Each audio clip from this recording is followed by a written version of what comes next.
It takes time for love to grow and for trust to grow, and that process is sometimes very painful. They said this and they did that, then I'm just going to be in this cycle of bitterness and hatred, and it doesn't work. You will never be able to prove that your worth to that person. So my awareness is now figure this out and get in there and sort this out, because then everything else will kind of flourish. You can't teach someone to be aware of something. You can ask them and you can provoke a thought, but the actual realization of what's going on, it just has to click.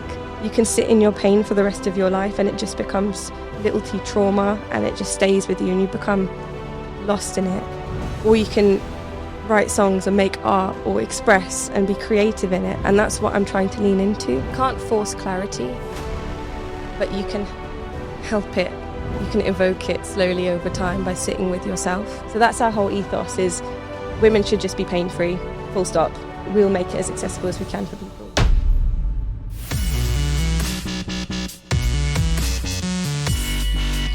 Welcome back to my podcast. I'm Harinder Malay, and I've got an amazing guest for you today. I cannot wait to introduce her. She's a creative, career-driven personality who's rooted in divine traditions. She sings, she plays the guitar, and she touches loads of hearts with her soulful singing. And today we're going to discuss a little bit more about her Ayurvedic period pain remedy brand. And she's got another side hustle going on. She's going to be unapologetically talking about her journey through her struggles, her growth, and entrepreneurship. So without further ado, Gurpreet Kaur, welcome to the podcast. Thank you. Thank you. You're welcome. Thank you for being here today. It's amazing to see you after so long. It's great to be here. It's divine timing as always, right? So Absolutely, absolutely. So last time I saw you was probably about 7 years ago. yeah, if not longer. Yeah, it's been a while. Yeah, married 7 years, and I think I saw you before that. So this is... Yeah. And how is, talking about marriage, how is marriage life? We're in a really beautiful phase now. I think we're getting to a point where we feel like we're walking on the same path, and that's always where the joy and the peace is. But it's not always been like that, so we can delve into some of that. Yeah, well, let's talk about it. How was it to begin with? Because without those who don't know, Gurpreet is married to someone called Rajan Singh, who's an amazing singer. He does Kirtan, which is spiritual singing of hymns, and he's got an amazing voice, really good looking guy, and lives in Birmingham. Probably the only drawback. Yeah. Joke. Pros and cons. So what sort of challenges did you go through? Because I can understand that, like, even me and my wife, we're from very different backgrounds, opposite to some degree, but coming together like two people, even though you might, have a similar, I don't know, following of spirituality, but actually when two people meet together and get married, it's a different story, right? Yeah, because they're a mirror to your whole life, and they highlight every insecurity and fear that you have and make you face them head on. And I think people don't often realize when they get married the intensity of the challenges that can come through. I speak to a lot of women now who are looking to get married, and I ask them why they're looking to get married, and most often it's looking for partnership and the dream of what it is to be married. And sometimes it's the next phase of life, and you're moving just because it's our culture. You're not conscious about that decision. And what I found is I went in with all these different expectations because of those things, and a lot of them got shattered. What sort of expectations do you want to share? That kind of just some touch on some of the expectations you may have had, like, because some women out there might be able to relate, actually. Yeah, for sure. It's nothing outside of what typical girls want out of life, I think, and that's the crazy thing. You get married and you see a picture of yourself in the future. You and your husband, your in-laws, future kids, and it's this pretty picture, and it's what you've learned is what you expect from life. What I found is because of my own ego and my own struggles that I've had, there were certain things that challenged that picture. So when I got married, I was living with my in-laws for 3 years, which was an incredible experience, and I learned a lot from them. But it really challenged me as well, because I had people who didn't know me and didn't know my story and my context watching and observing and taking everything in, and people with their own pains and struggles as well. And you're all in one house together and you're forced to love each other overnight. Yeah. And that doesn't work. It takes time for love to grow and for trust to grow. And that process is sometimes very painful. Because you've uprooted your own life from like where you were before in East London to a different city, a different household, a different way of doing things. Yeah. Like, What were the biggest struggles that you found? A big part of it was I thought I could do it on my own. And part of it's cultural. When you get married, you don't want to keep sending news back to your family that you need help with things and you're struggling with things, because you kind of feel like I've left that and now I need to figure this out, and this is now my journey, and I'll just figure things out.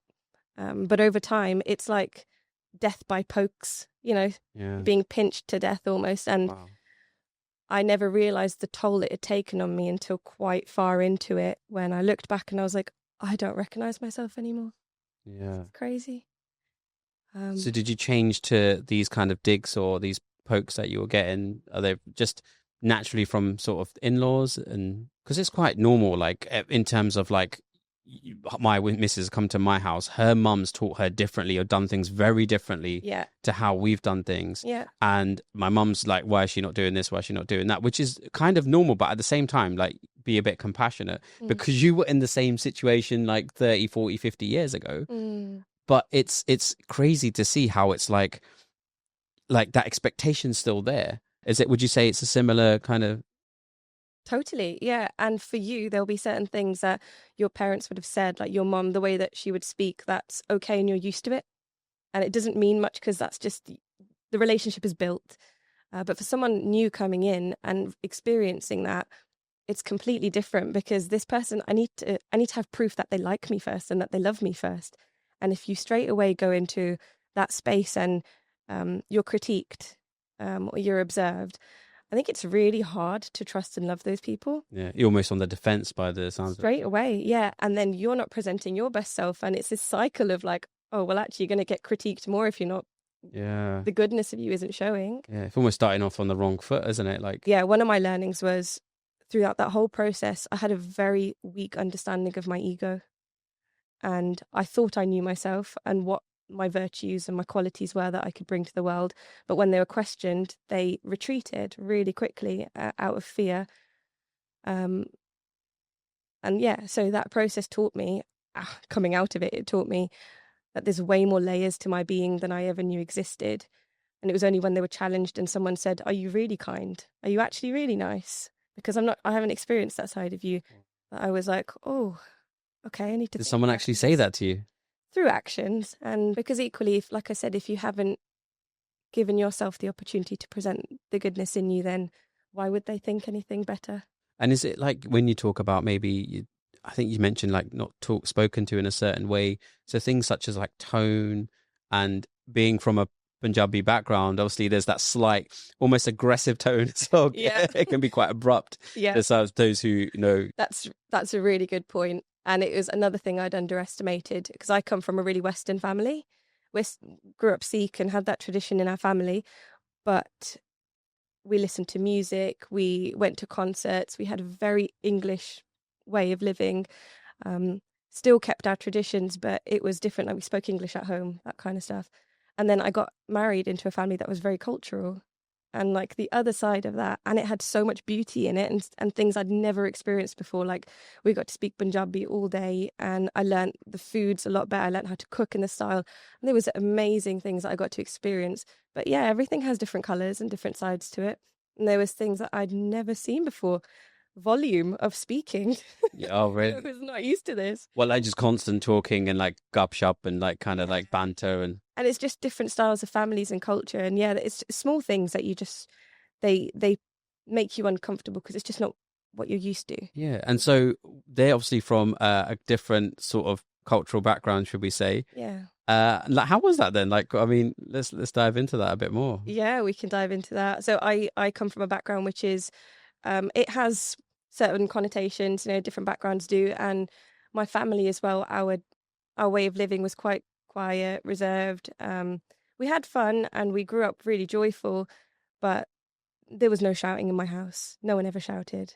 And if you had a problem with someone, you'd sit down and talk about it, and then you'd figure it out in that moment and you move on. Wow, it sounds quite mature to like the average family to hear that. If I'm honest, I'm so grateful for my parents, because they're only people, and they make mistakes too, but the emotional intelligence of both of them is incredible.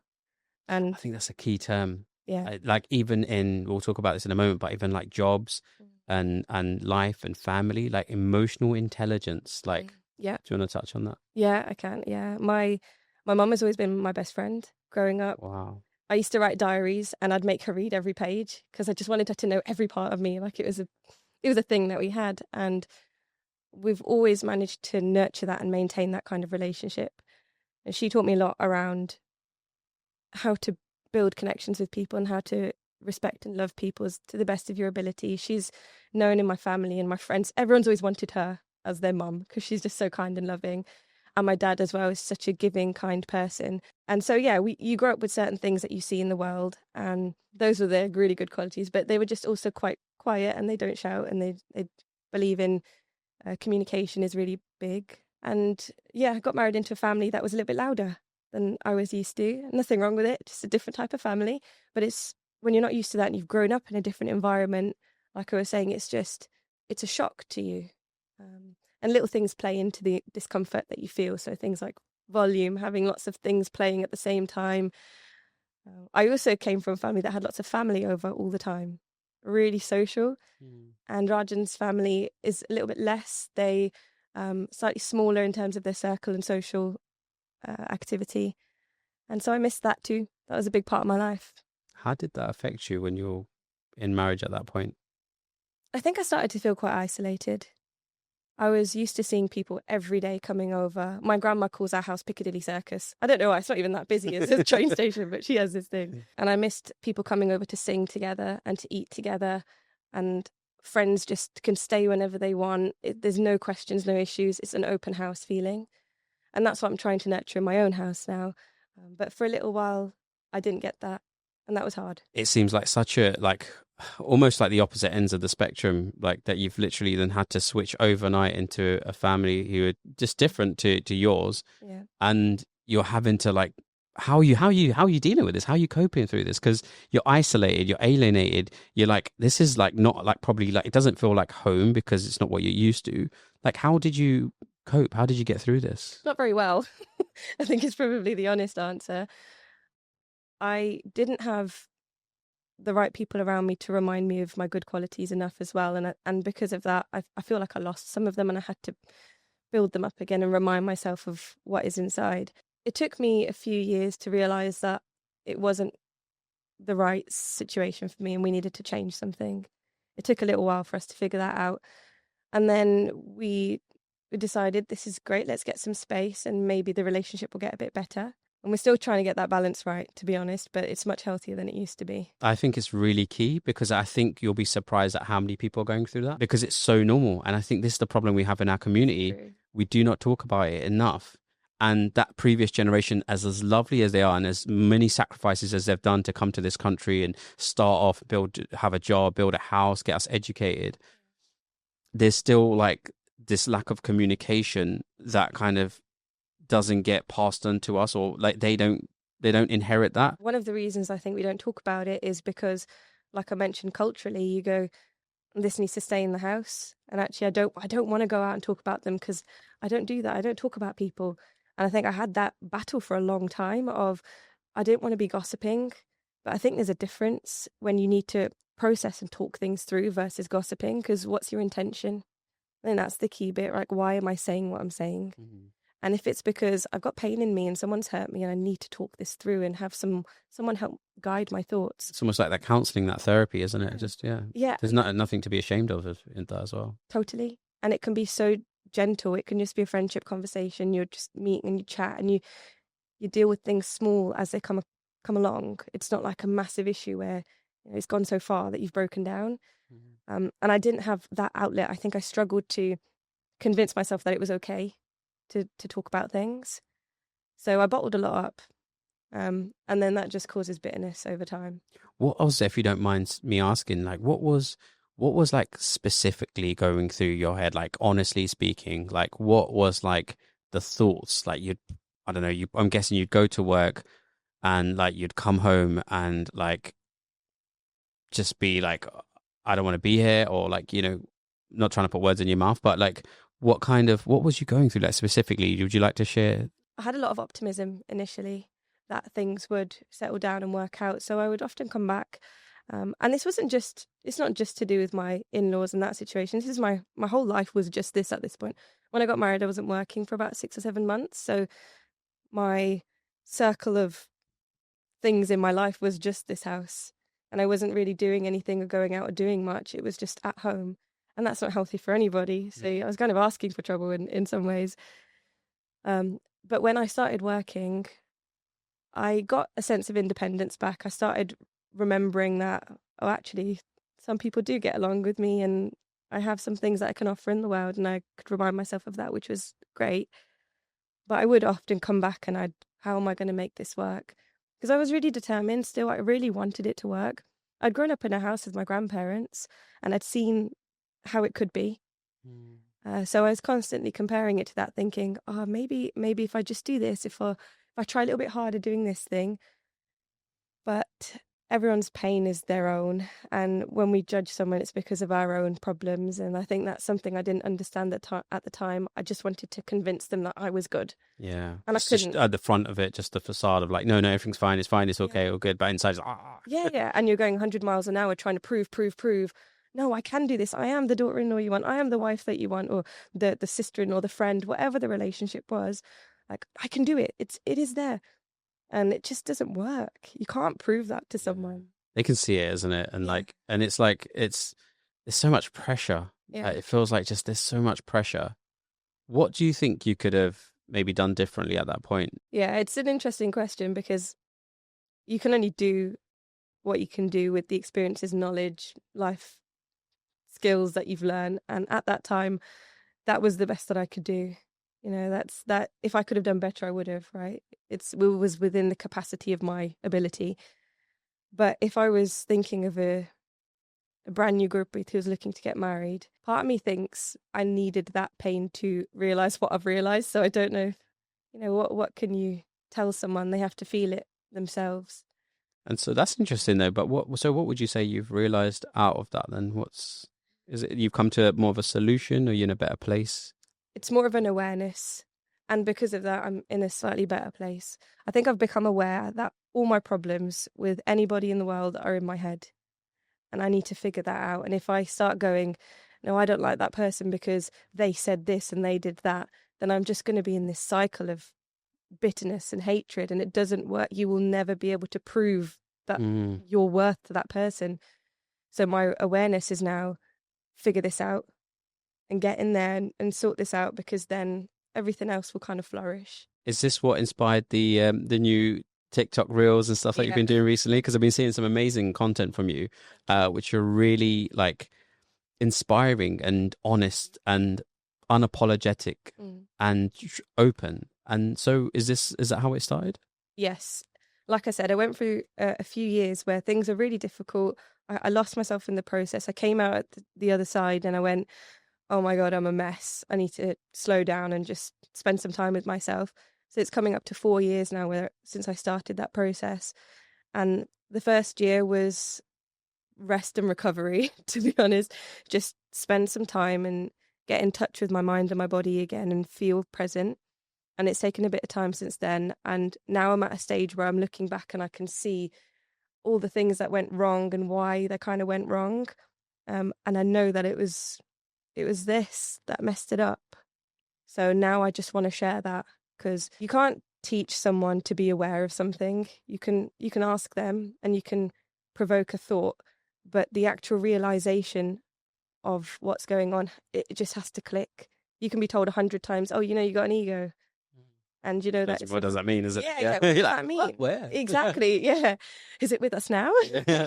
Yeah. See you.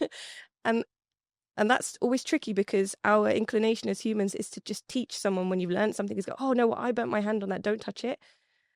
And we just have this innate thing to just tell. So I'm kind of playing with that now and going, let me just see if this can provoke some sort of action in someone's head. Because me saying it's not going to change them. But if I can just help plant a little seed of someone going, oh, an ego, oh, what's that? then maybe that can just shift some perspectives in their life.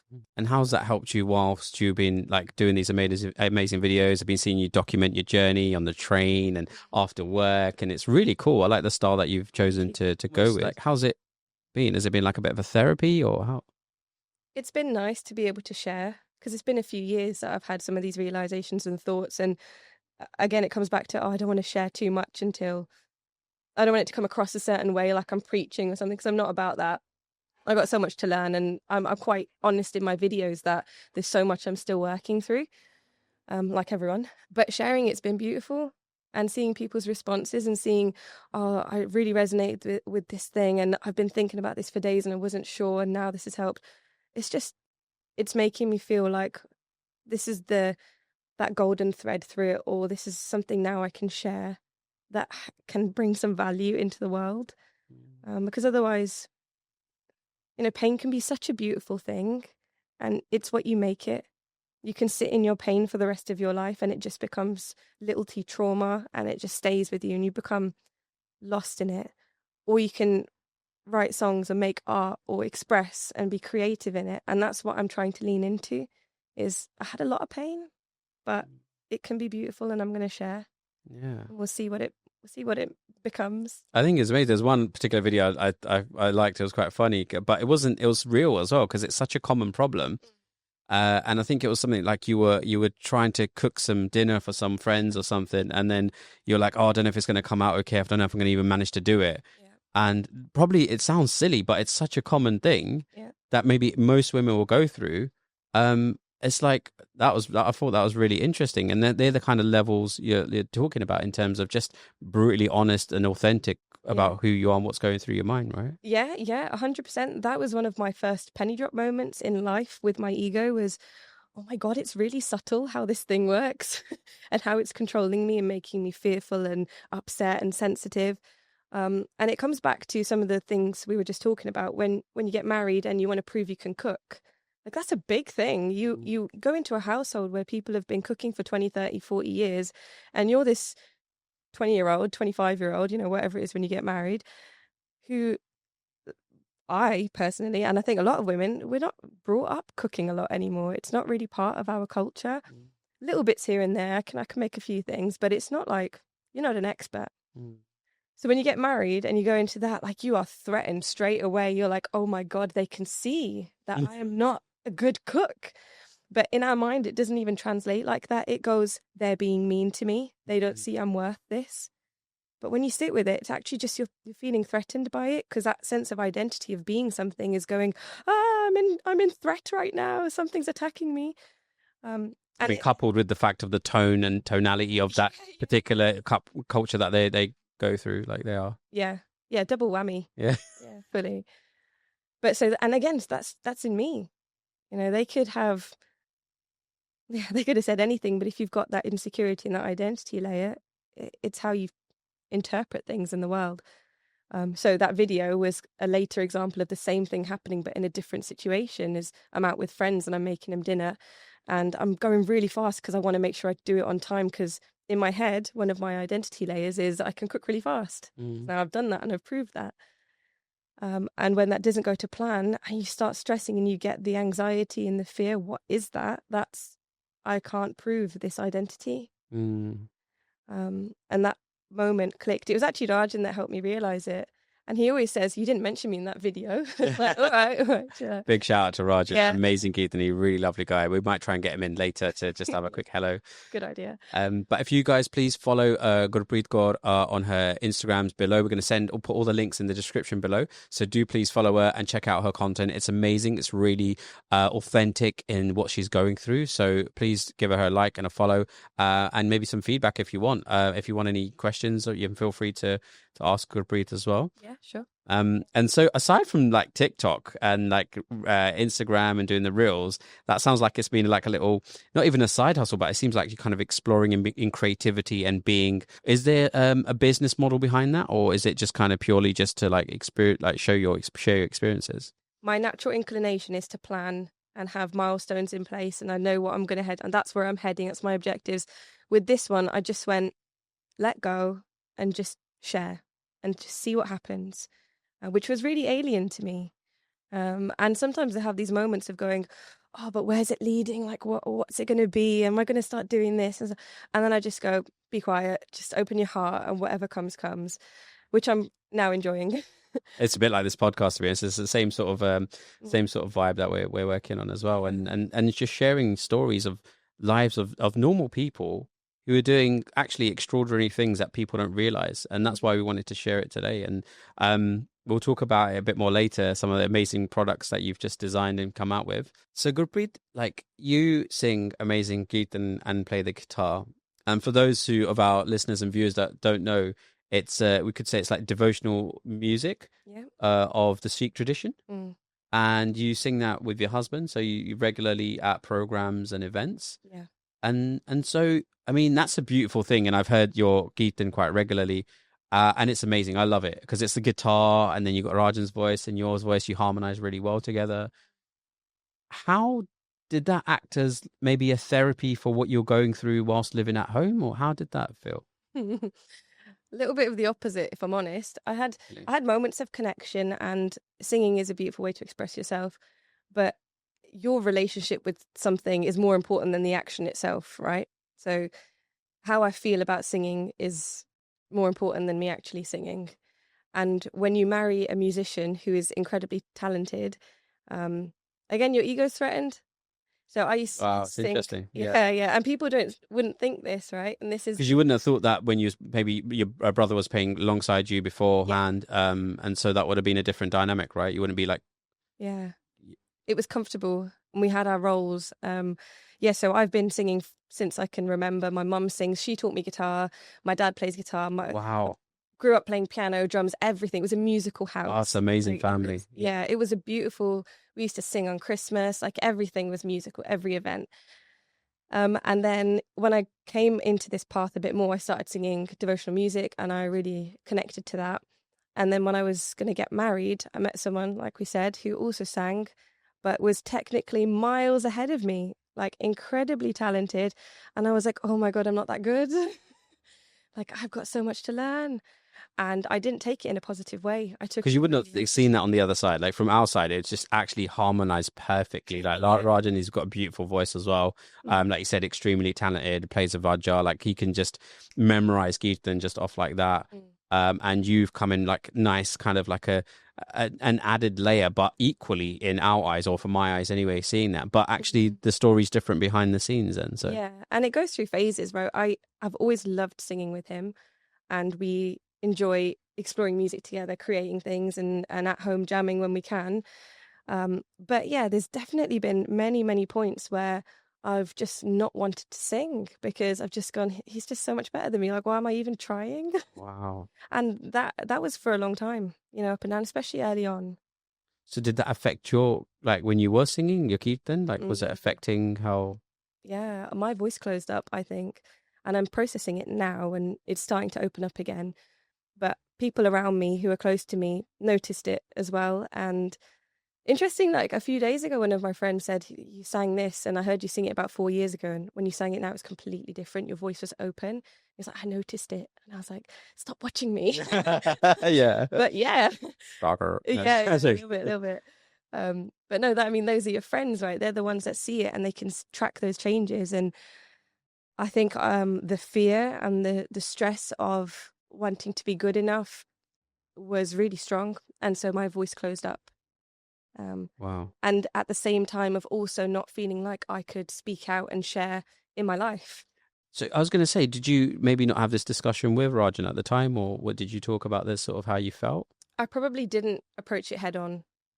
I remember for a really short period of time, and this is now a real vulnerable chat, right? So for a period of time, I was like, I don't want to play guitar with him, because then at least I've got something that's different, like that's something that's me. And then, it was a short phase, but I remember thinking it and just going, why am I thinking like this? Is so annoying. Why do I have to be so insecure about this? But I'm on such a cool healing journey with that right now, which I'm happy to touch on. Let's talk about it, yeah.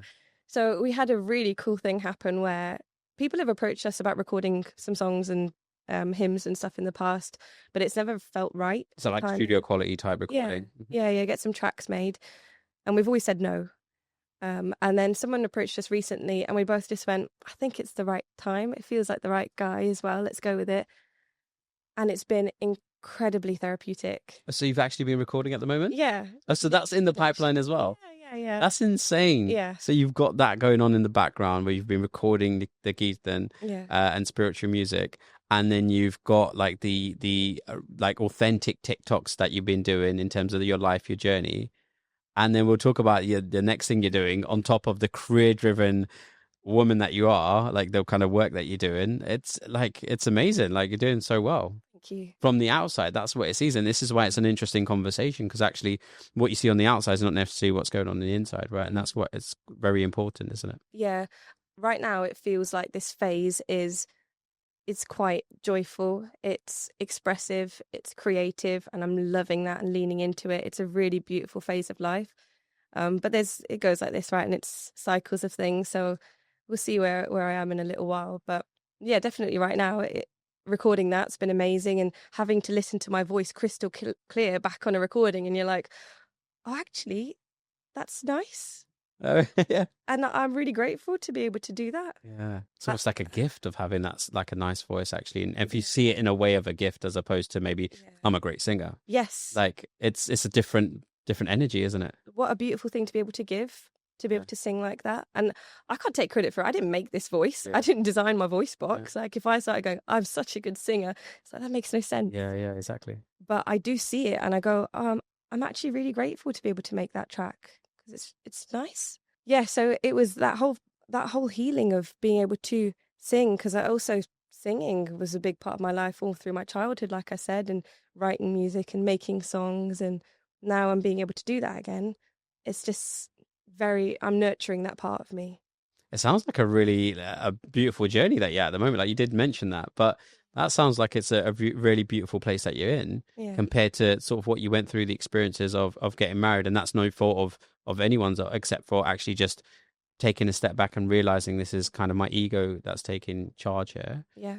How did you, like for someone maybe going through similar experiences that you did through back then, what kind of words of advice would you give to them maybe to help them in that situation? Take accountability is the first thing. The longer you kid yourself that your problems are outside, the longer it is going to take for you to deal with them. When I started just finally accepting the concept of it's in my head, not accepting it's all in my head because that's a process, but just going, maybe this is my issue. Then I started processing genuinely. And I started going, okay, I need to sit with myself. I need to journal. I need to write. I need to sing. I need to find someone I can speak to about these deeper issues, work through stuff. And then you will start to feel, the way that I like to describe it is, when I first started, I was retrospectively looking at my life and going, okay, why was I in pain then? Why did I hurt because someone said this? And I started trying to figure it out and map it back to things that have happened in my life so that I could see it was my problem. And journaling was my thing that really, really helped me. People find different things. And when I did that, I was trying to then go, okay, I want this to be a present action of, as I'm about to do something, why am I doing it? And what is the intention with what I'm doing? And so it's almost like your thought of why you're doing it and the actual action.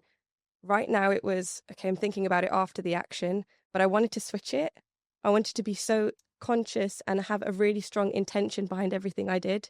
So it's like I think and I feel and then something comes out, not I feel and then I'm trying to figure it out. Yeah. So I think that journaling made me slow down and start just thinking about things. Wow. So guys, like journaling sounds like a really good way if you are at a point of struggling in your life in any sense. It could be marriage, it could be just work, it could be any moment of your life. Gurpreet said actually what's helped her a lot is journaling, and that's writing your thoughts down. Because if you can't speak to someone and you feel trapped in where you're at, then maybe actually writing down some of your thoughts, just get a journal online, £10, and write your thoughts down. And that seems like it could be a good start to something to start making some change. So yeah, and what sort of next after the journaling, and like how did you then get to this point of like intention of like, it sounds like being in the moment and being able to really maybe choose your thoughts or choose your actions? And just on the journaling before we move off, if that's okay. Sometimes people make it into a thing that, oh, I need to think of 5 things I'm grateful for today and sit down, and they have a real process to it. That didn't work for me. I just had to, when I felt something really strongly, I just had to write what I was feeling. And through that process of writing, it was slowing my thoughts, because you literally cannot keep up. So you're going, okay, let me write this sentence. Just get it out, just straight onto the paper. Yeah. Write it down, and you'll see your mind on that page like a story. And you can start just going, okay, so this is why she's feeling like this. Did you notice, like, after writing down your thoughts so many times, did you look back and be like, oh, there's a bit of a pattern here? Yeah, you start to see stuff.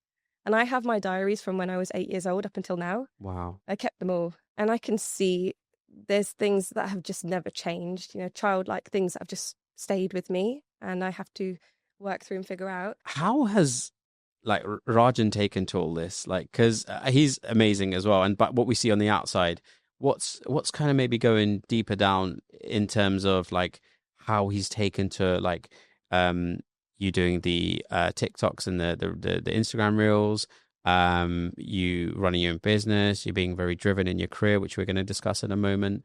Like, how has he found that? We've been on a massive journey, and we're only 7 years into marriage. Like, people married for 30, 40 years will look and go like, you guys wait for it. Yeah. But you know what? The amount that we've felt on this journey so far it's been really testing. And I've mentioned some of the smaller stuff, but we've had, big disagreements and differences in perspectives on life. And through that all, you figure out who you're living with. We understand each other a lot better. And for the last couple of years, he's been incredible. He's just been, why aren't you doing it yet? That's literally all he says to me. Like, come on, just go out there. It doesn't matter what people say. Just go out and share it. And he's constantly just that person that just makes me go, nah, I'm safe. It's cool. I got someone. Sounds really nice. Sounds like he's got your back and like Really. just, yeah, really supportive. And that's one thing that I'd always admired about him, was he just does not care what people think. And you get a good and a bad side of that, right? Like, he doesn't go out and he doesn't iron his clothes. He's not one of those people that cares about things like that. But in the same breath, that enables him to be so carefree in terms of opinions. And we still struggle when you get critique for things, but he's the one that goes, it doesn't matter. Just keep going. And so, yeah, very grateful for the energy he brings. He balances me in that way. I'm quite sensitive. Yeah. No, it's interesting to hear that, and there's nothing wrong with that either, because we're human, right? We're going through this whole experience. We don't have to be a certain way. Actually, it's probably better just knowing who we are and why we are like the way we are, so we can maybe navigate it in a better, non-toxic way, that we can actually have maybe a better way of living. And so, going back to your childhood, actually, you are very driven. And I say that because you've always, like you mentioned the other day, that you've always succeeded in your job roles. And this is not in an ego way. This is actually just more of an achievement sense. You did really well at school. When you went into your first job, you ended up becoming a team leader straight away. And then so on. And that's kind of like capitalized as you've grown older. Yeah. And so where did that come from? That sounds amazing. Yeah, so my dad's quite entrepreneurial, and I think I've always admired that about him, seeing him build something and people working for, he's just had an idea and now it's a business. Like, what a cool thing. Yeah. And when I was growing up, I was mentioning to you, in primary school, I made a magazine and I was selling it in the playground. And then head of year, or whatever it was, a head girl at sixth form, and then team leader as my first job. And it was just consecutively, I was naturally going into leadership positions, and I loved it. Like, I loved being someone that people could be guided by, and I loved being there for people and being what they needed, supporting them in what they needed. I think that was such a beautiful role to be able to play. Yeah, so it's naturally inclined to that kind of thing. Sounds like it's a really nice influence from your parents, actually, that you've had that trait of like always sort of achieving and doing your best. And even in work as well, you've done like quite well in terms of like the companies you work for. You don't have to mention them, but like the companies you work for, the roles you've been given, working with like execs and stuff like that. That's a very, like I said, high achievement. So a high achiever. And how do you feel that plays in part of like married life? Like, do you think that brings in a struggle when you're married and you're kind of like, oh no, I'm trying to achieve this, I'm trying to do this, but do you ever feel like, oh, hold on, I'm being pulled back a little bit? Or it has felt like that in the past when I started to move up the ladder, and I was feeling like, oh, I could be something really big actually if I try and I put the energy into it. I could see it like as a path for me, and part of it was exciting, and then another part was, well, I'm married and I have a life outside of this that I also want to flourish. Because Rajan doesn't work at the moment. He's working on our little businesses that we're trying to. We're going to come to it in a minute, yeah, guys. sneak peek. His focus is on that. It's about building something of our own. And then there's me 9 to 5, like this, trying to get things done. It was such a contrast. So it definitely came with challenges. But I have recently taken the move to go, I'm not interested in being the top of the top anymore. It's not something that is an ambition of mine. It's changed. Was it first though? Was it to be like the kind of yeah. senior CEO or, in the C-suite? And Yes. Really? My Wow. first proper job that I had, I remember the CEO at the time, at my exit interview when I was leaving, going, when you're a CEO in 10 years, give me a ring. Wow. And it's like, oh, they see me like feedback. Yeah. Yeah. And I was 23 at that point. So I've always been pushed that way, and I think people have seen that in me, even when I haven't seen it myself, and I see myself like a kid. Yeah. And I'm like, oh my god, I'm a big person in Yeah. this job, and I'm grown up. you need to like, yeah. So always been driven, and it was a big part of my life for a few years, where I started working at 21 and I thought, I'm going to be something. I'm going to be a CEO. I could climb this ladder quite easily. I think that's great to have that ambition to do, because some of us don't. You got people who just are quite happy living a humble life, a simple life, which is great as well. But this podcast is partly for those who are a bit ambitious, sorry, and who want to achieve something more than what they're doing, maybe more than their 9 to 5. There's something else they want to get or do. And this is more of a way to inspire them, because they're going to come across so many challenges like yourself. And some of these are probably very relatable to them. So that's why we want to kind of talk to people like yourself who've gone through this amazing journey of like challenge after challenge, and then healing and challenge and healing. And you've even decided to almost sort of step down slightly of your ambition of becoming maybe an exec or in the C-suite. You're being real to yourself in terms of you creating your reels. And now the amazing stuff that you've been doing. You've been working on a period pain medicine, almost like a natural holistic medicine for women who are suffering from adverse period pains. Would you like to talk about that? Yeah. So throughout all of those things we've just covered, I was struggling every month with really, really bad period On top pains. of all of the things you were going. Yeah. And that's a quarter of your life, basically. It's a week a month. And every month I'd be vomiting, nausea, headaches, really bad cramping. I mean, I don't know what your wife's like, but it's incredibly common now, which is really sad, that most women are struggling with something. And a big part of it was emotional as well. I'd get really PMS before, a lot of mood swings. And I was struggling for years and years. And then after a while, my grandma, she was like, oh, actually, I've got something you might want to try. That's amazing, though, for your grandma to say, because it's such a personal thing, isn't it? Like for women, obviously, I'm not going to touch in it too much, but it's a delicate and personal, sensitive like topic that probably a taboo which no one really discusses. So for your grandma to almost kind of come to you with a solution, that's got to be really comfort, like Yeah. a lot of comfort in that. And you know what our culture is like? Our grandmas will come with like 50 different things for every illness that you've got. Yeah. So part of me was like, oh, here's another one. It's not going to work. But I tried it and it changed my life. Really? Yeah. What happened then? It sort of all your symptoms went away? Everything went away, and it's been years and years. And I just thought, this is magic. I have to share it with the world. So we trialed it with some friends and family for a couple of years, just to make sure it wasn't just a me thing and just something my grandma just made up. Yeah. And it just worked incredibly. We saw such incredible results with so many women, and we just thought, this should be out there. So we packaged it up and we thought, let's share it. This is amazing. So guys, have a look at this. This is called MonthEase. And these are, would you like to describe it a little bit more about what's in there? Or not the ingredients as such, but they're 99.9% natural ingredients known to ease discomfort and restore balance. This is amazing. The packaging, for one, the branding is amazing. I'm a branding guy, but look at that, guys. This is absolutely phenomenal. I love the colors. I love the brand. This is amazing. To come out with like such a high quality, organic, natural product is phenomenal. So well done to you. Thank you. It's amazing. And that's the hard work that Rajan's put in over the last couple of years. So he's been doing all the creative side. He's our branding guy. He's worked on the website. He's got it all up and running. It's been incredible to see him just be able to do that because he's someone who's always wanted his own thing. Yeah. So amazing job from him. So this is a husband and wife partnership in the business of creating this product. Yes. Yeah, that's it. So it's a blend of some incredible spices. You've got like jaggery, ginger, saffron, turmeric, black pepper, all these stuff in there. Yeah. And we also add vitamin B6 as well. And the idea is in Ayurveda, you have a body state, you have hot, cold, and different things that happen because of your body state, different effects.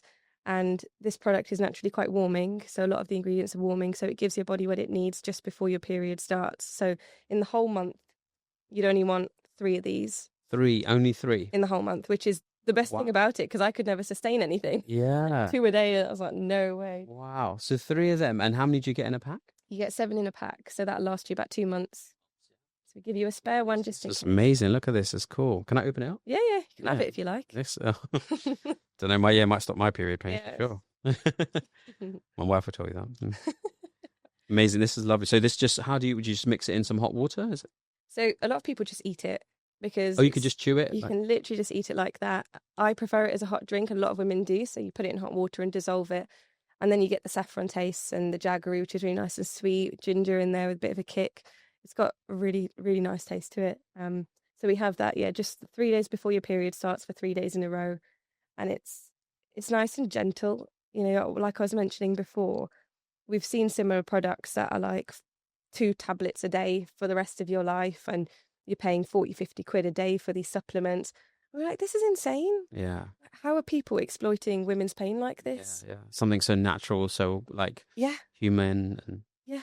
And so we just went, this needs to be out there and it needs to be accessible. So we do it really cost effective for people as well, because we don't want to exploit women for their pain. I know what it feels like to go online and try and find something and go, I can't pay for that. Yeah. And like that should not be a thing. Yeah, absolutely. So that's our whole ethos is women should just be pain free, full stop. And we'll make it as accessible as we can for people. I think it's fantastic. I mean, there are millions of women, probably billions, who are suffering from like similar symptoms like yourself. And you've got this really accessible, I love the branding. Seriously, I'm a branding guy, and this is Rajan, well done. This is fantastic. So guys, have a look at this. It's a cute little pack. You get 7 in a pack, which will last you 2 monthly cycles. And we'll leave a link in the description below. So please do check it out. Follow them on their Instagrams and their socials that we have below. Also follow Gurpreet Kaur as well on her Instagrams if you loved hearing her story and just sharing some of her challenges. And I think there's a lot more to come from yourself. So have you got things lined up in the future? I'm keeping it open. Like I said, I'm a natural planner, natural objective setting, work to a plan person. And it has its place, and I'm doing that in some ways. But right now, in terms of life purpose and goals and ambition, I'm keeping it open. As long as I'm creative and authentic with myself, I'm open to what comes. So, Gurpreet, this is amazing. And like, where are we at the moment? So how long have you had this? And like, what's been the process that you've gone through for that whole time of starting this? We launched officially about a year ago, just over a year ago. And prior to that, like I mentioned, we were kind of trialing, figuring things out, and understanding the regulations of doing a food supplement. Like, that's not my background. Yeah. Neither is it Rajan's, so we were learning a lot. How was that? What did you have to do to sort of get into food regulation? What did that involve? How did you even find out you needed that? We actually worked with a partner to understand what the best route for our product would be, which was really helpful. And we figured out, food supplement is the way we go. We spent a bit of time making sure that the branding was perfect. We were hitting the mark on what we were trying to get with our messaging as well. And Rajan really took the lead in the lead up and the building of the brand. This is an amazing product. And I think, like I said, the branding, like Rajan, you've done an amazing job. Like, you got such a beautiful product. How have you then tackled in terms of like the marketing? Because that's quite difficult to get into. How's that been for you? It's been the trickiest part. We learned a lot through the process of launching and the regulation side. Like, that was all. It was knowledge and trial and error, and it was cool. And then we got to a point where we launched, the product was out, we started doing festivals, and we were like, oh, but how do we actually tell people about this? So we're very lucky that we're part of this community that helps and supports each other. So we've got a lot of guidance from people along the way, which is, yeah, really, really helped. But we're still working on it. It's probably the bit that out of the whole journey we needed the most support with. And it's because things change so fast. Instagram, social media, the way that these algorithms work and all of that. Like it's not my bag, and we're doing the best we can, but there's definitely room for improvement. So would you say like marketing is probably the biggest sort of roadblock at the moment? So it's probably where you need the most help. Yes, yes, Yeah. for sure. And even if it's a case of, so we started out last year doing festivals, and they are 4 days long. You stand there all day, you meet hundreds and hundreds of women. We rely entirely on volunteers being part of our team, friends and family. It's quite an exhausting few days. Sounds it. Yeah. And it's beautiful to meet the women. It gave us the fire behind the product because I met so many women in pain. There's a statistic like 92% of women suffer from period pain. Really? Which is insane. That's an insane statistic. Yes. And unfortunately, there aren't a lot of options when you go to mainstream healthcare that talk and tackle root cause. So when we did these festivals and we met the women who were saying, oh, my GP's told me this, or I don't have any options, or I've been told to have a hysterectomy. Oh, God. You're like, this cannot be the solution. So it ignited the fire for us. And that's how we started, which was an incredible way to start last year. And it's kept us going. But yeah, digital marketing, social media, I think is how the world works now. And it's something that we need to get our heads into. Amazing. And like just going back to like the festivals and like the kind of response you got from women, what kind of things were they told by their GP? Because this sounds like, I mean, we're living in 2025 now. Like you'd think actually would have some answers in this kind of like, kind of area.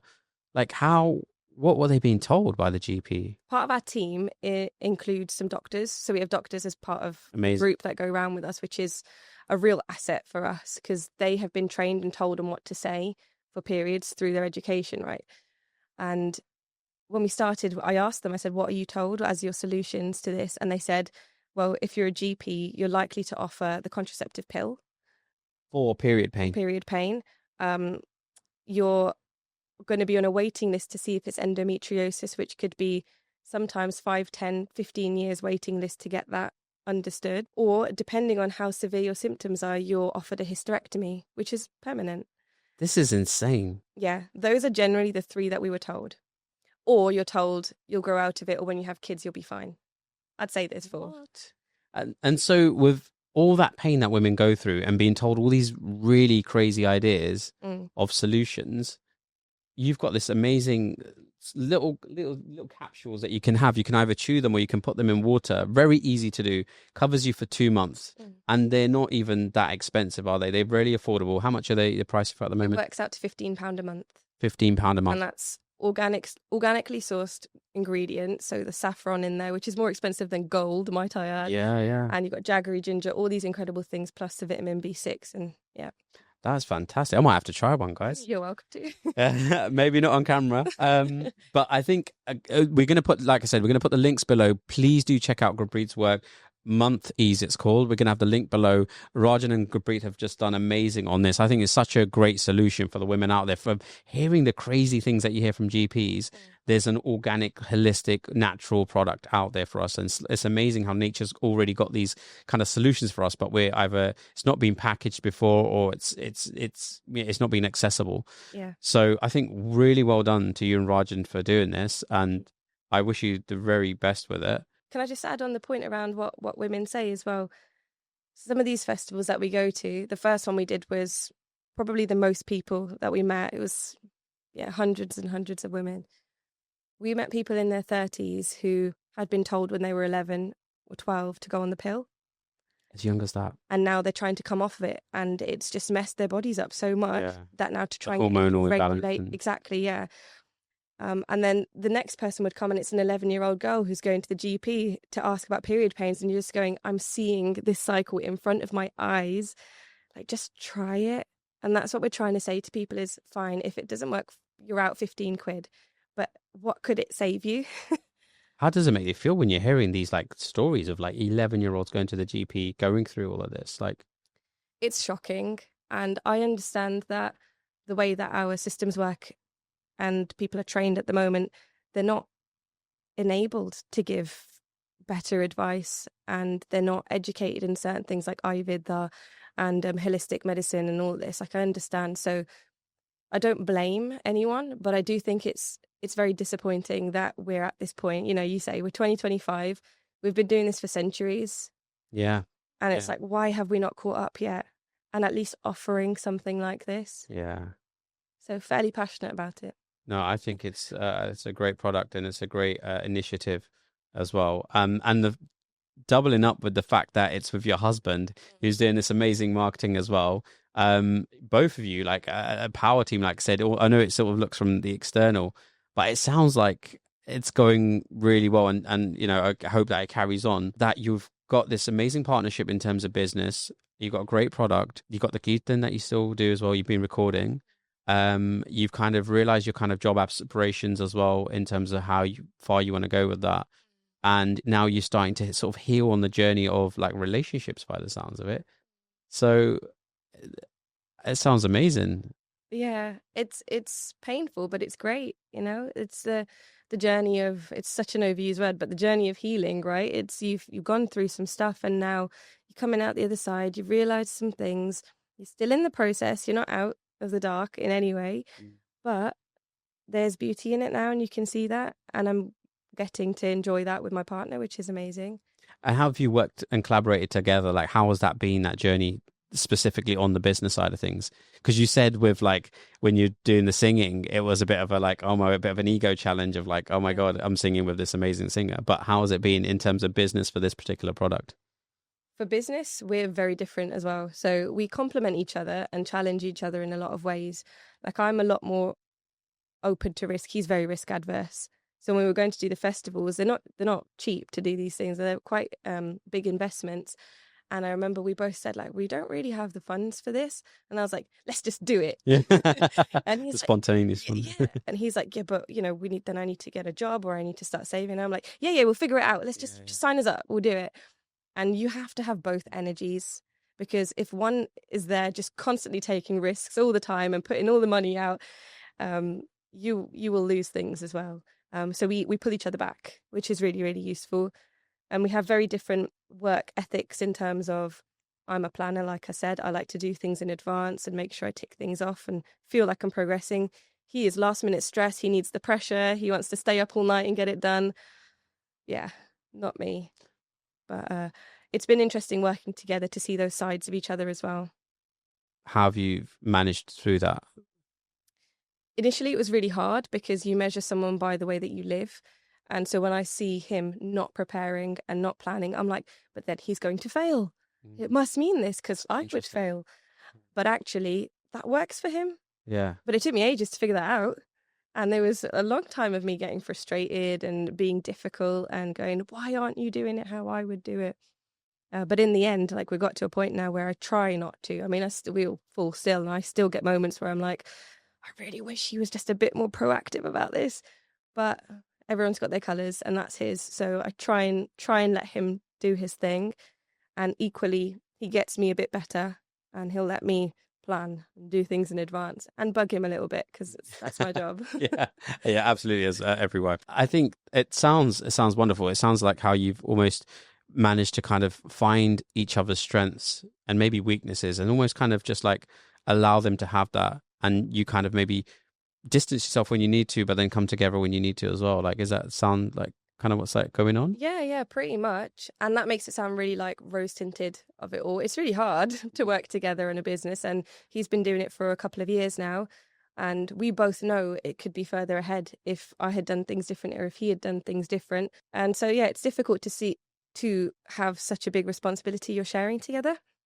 And there's pressure on him because he's doing it full time, should be doing it full time. But we know what we're heading towards, and we know it's important. And I think that's the important bit. It's kind of like the aim, almost, is like joining you together. Like, that's fantastic. I think it's a great product. I think, and not to gas you up all the time and to say it's all rose tinted, because obviously, like you've shared, it's not. Yeah. Although from externally it might seem like, okay, we're like a power couple, we've got all these things going on. The idea of this podcast is actually to dive a bit deeper down behind like the face of it all and see what's going on deeper down. And everyone's got these, we all have these challenges that we're going through, and it's so interesting to hear, because it's like me and my missus, like I'm probably the ambitious one. I'm like entrepreneurial. I want to go do these businesses. I want to go here and there.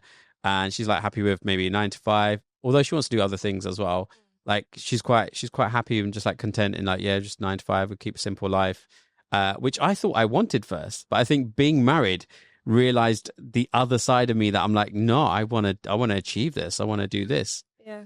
And seeing that actually you guys had a similar thing of, it sounded like you wanted your own thing. Like, you were singing together, but like, no, this is my thing. I'm the singer. I'm singing. And like, he's probably like, I'm the singer. And it's kind of like, we've had our little projects, like, this doesn't work as a collaboration. Like, let me just do it because I know it'll be quicker, like you said, and get it done. But that is life, isn't it? And I guess we have to appreciate that as part of the beauty of this whole existence. That's a really interesting point that you mentioned, though, around, what you want to get out of life, and you feel quite like passionate now and driven, and you want to do things. And I was like that for a period of time as well, in terms of corporate space, where I was like, oh, I want to climb this ladder. Da, da, da. And then now I'm like, well, actually, the type of life I want to have is where I don't feel constrained by watching the clock and I have to do a certain number of hours, or I'm working for someone else's dream. We spoke about this as well. I want to be able to sing if I wanted to sing today, or speak to someone and go out and connect and do things and just have creative freedom in the way that I live. But in order to do that, I need things to enable it. And so that's where my head's at right now, is what's going to make that dream come true. Well, actually, I need to work on this business, and actually I probably need to work for a bit longer and save a bit and do some things. But I know I'm not doing it with the intention of smashing this and doing that and getting the top of everything. It's just because the lifestyle I want is going to require that. Yeah. So when I talk about things changing for me in the last couple of years, that's the big thing, is I am less ambitious in my career because I just feel like I want to do something different with my life. I want to spend time and connect, and then serve and help through whatever I understand about myself. But in order to do that, I need things to work the way that the world works. Yeah. We need to live in this world as well, and still have our maybe detachment from our mind, effectively, or ego, I guess. Yeah. That's what you're referring to. Yeah. No, thanks. This is fantastic. And we wish you like the best with this. I think it's a great product. Guys, again, link in the description. Follow Gurpreet online. Follow MonthEase. Such a great product, and a wonderful journey to hear, to listen to you go through, sort of being brought up in a particular household, then having to move to a different household when you got married, and it was slightly different, and the challenges you went through. But almost this is kind of like you've explored these kind of other routes of like, actually the way I am, of being like driven in an employee sense. I kind of wanted to have a bit more self autonomy and have my own business and kind of do something, and it's almost collaborating with your husband as a result of it. Sounds like we're not going to rose tint it. It sounds like a lovely journey, but it's good to know that you're human and you have all these things going through your mind as well. And I think so many people will relate to this journey, and I really appreciate you sharing it today. So thank you so much. Oh, I'm grateful to be able to share it. So thanks for making this space. Oh, no, you're very welcome. And would you come back in a few years? Would you come back in a few months to let us know how it's going? Yeah, of course. I'll keep you on the journey with us. Yeah. Amazing. Fantastic. And for those who are listening, from what you've been going through, and it could be either through your marriage life, or where it's like running your business, or even in your career, what kind of advice would you maybe give to maybe the younger generation who are maybe stuck a little bit and they're not sure, and then maybe probably don't fit this paradigm of or having a 9 to 5, or being constrained in the way that we're probably told about life? What kind of advice would you give to them to help them on their journey? You can't force clarity, but you can help it. You can evoke it slowly over time by sitting with yourself. And I think when you're young and you're still figuring out what resonates with you and what you feel passionate about, just allow yourself to be expressive and creative as much as you can. We hinder our development and progression in life because of fear a lot. What people will think, what it might possibly do to my family, my culture, what I represent, all these things. There's so many layers come in front of us and make us go, it's too far away, I can't touch it. Absolutely. Go there. I would say just block them out, because there's something in you that knows you'll be okay anyway, and just play in the world and see what happens. And when you know you're doing it with the right intention of, I'm finding my purpose, I'm doing it with care, devotion, and kindness, then doors will open. And that has happened in my life. When I think about the opportunities I've been given, I couldn't plan that stuff. It's not because I worked hard. A lot of this is just doors open because your heart is open. And so I would just say, sit with yourself long enough to start becoming aware of what is driving you right now, and then align that as much as you can to where you feel expressive, creative, joyful, what's bringing you alive. When are you in your element? And lean into it as much as you can. That's fantastic advice, guys. I think that's really deep, but I think it's something that's really important, because like we are like confined to maybe the dreams of our parents or society or media, social media. And we probably forget who we really are, isn't it? And what we have, like creativity wise, or maybe we have a special skill that actually we can really explore. And the other thing I would say as well is stop focusing on everyone else. I think the culture that we've got now is insane, in the sense that our cancellation culture is huge, right? If you disagree with one thing I say, you'll write me off. Because there's this thing in our heads now that says I have to agree with you 100%. Otherwise I won't support you and I won't resonate with you. And it's very strange how our brains have become. I think you can admire and support people without having to agree with everything they say. And I also think it's important to limit the amount of knowledge and exposure that you're taking in from the world, because it will confuse you and drown you in information. Yeah, absolutely. I think you've got to figure out who your circle of people are that you take advice from, you understand and respect their feedback and take in that support from them. And then the rest, block it out. You just got to do your thing. Too much time spent looking around and, oh, what are they saying? Oh, I don't agree with that person. Actually, am I saying it wrong? Should I say it like them? Yeah. You got to focus on you. Yeah. But have your circle there that grounds you and keeps you humble as well. Yes, that's great advice. That's really valuable, because that whole idea of like, you have to be a little bit selfish, actually, don't you? And that's not a bad thing. Like we need to preserve ourselves, that core, that internalness of us. But like, we can get like dragged from pillar to post on like social media or what people are saying, and just get carried away with it. And it just leaves us in a mess. And I think that one of the reasons for this podcast is kind of to help bring that clarity for people. Like you said, you're not going to get clarity straight away, but you can definitely encourage it. Yeah. And I think that's a really key point you've said today. And thank you for sharing that. Yeah, no, of course. It's important. I think as well, this comes into what I was just saying there, how whoever is listening to this right now, how that person is feeling when they hear this and how they take this information. Take accountability for how you feel, because it's nothing to do with me and what I'm saying. And that's a really inconvenient truth. It's such an annoying thing to hear that, oh, I actually can't get annoyed with Gurpreet for saying that. It's my own issue. And people, you can't force that realization either. So I think when we talk about it being selfish, it's like, yeah, I get what you mean, but it's just an awareness that people are just living out of their own experience and their own lens. However this podcast is received by whoever's listening is a reflection of them. Yeah.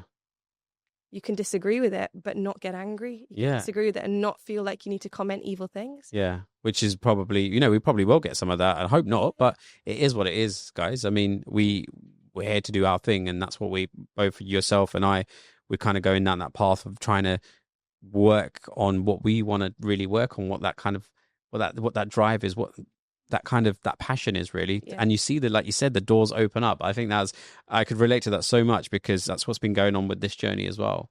And so that's why we wish you the best with this. Obviously any help you need in the future, do reach out. Thank you. And do, guys, again, follow Gurpreet online. The links are in the bio below.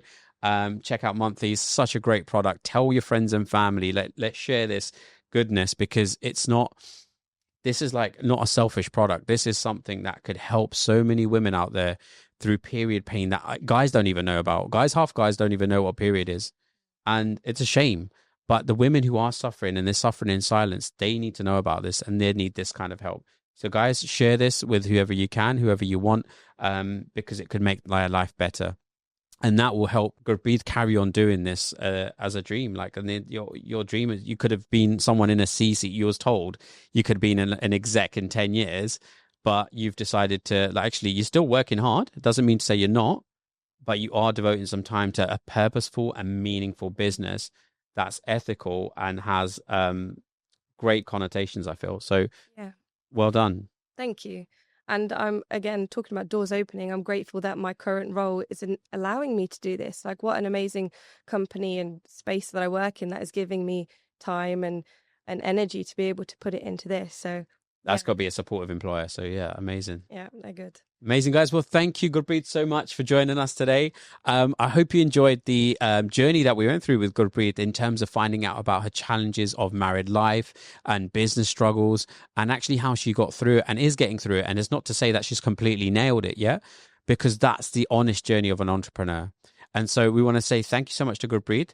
Thank you to Rajan as well, who's come along on this journey. And we will see you guys soon. Before you go, please don't forget to like this video, subscribe, and turn on all bell notifications. And we will see you soon. Take care.